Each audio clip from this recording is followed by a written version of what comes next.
एका कारला पाठीमागून टँकरने जोरदार धडक दिल्याने अपघात झालाय। हा अपघात सोलापूरच्या धोत्रे वस्तीजवळ झाला असून सुदैवाने या घटनेत कोणालाही गंभीर दुखापत झालेली नाही।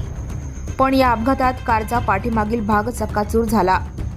मिळालेल्या माहितीनुसार 4 चाकी कार क्रमांक MH13 CS 5110 ला मागून येणाऱ्या टँकरने जोरदार धडक दिली।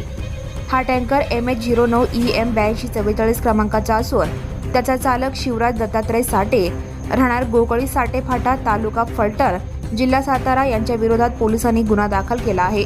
या अपघाताची तक्रार अविनाश संभाजी अतकरे वय 34 राहणार उमानगरी मुरारजीपेठ सोलापूर यांनी पोलिसात नोंदवली।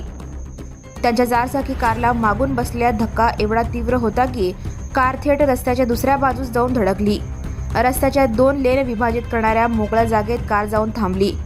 सुदैवाने मोठी जीवितहानी टळली, मात्र कारचं मोठे नुकसान झालं आहे। घटनेची माहिती मिळताच पोलिसांनी घटनास्थळी धाव घेत पंचनामा केला। या घटनेची नोंद जोडभाई पेठ पोलीस चौकीत झाली आहे। अधिक तपास सुरू आहे। शिवराज दत्तात्रय पाटोळे माझं नाव आहे।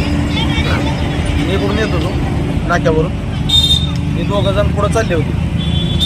पुढे चालल्यावर हे राईटला 2 जण होते। बॉडी गाडी वाढत डायरेक्ट जागेवर ब्रेक मारला की थांबली। डॉक्टर थांबले की लेफ्ट साईडला गाडी ओढली।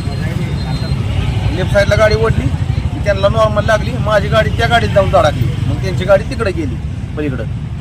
त्यांनी डायरेक्ट अशी गाडी तिकडे गेली। कोणाला काय झालंय का? झालं नाही कोणाला काय। गाड्याचं नुकसान झालंय। ती पळून गेला ड्रायव्हर। पळून गेलाय का? हा, नंबर वगैरे बघितलं नाही का? नंबर वगैरे नाही गाडीचा नंबर बघितला नाही। गाडी पुढे होती ना ती, नाही बघितलं नंबर।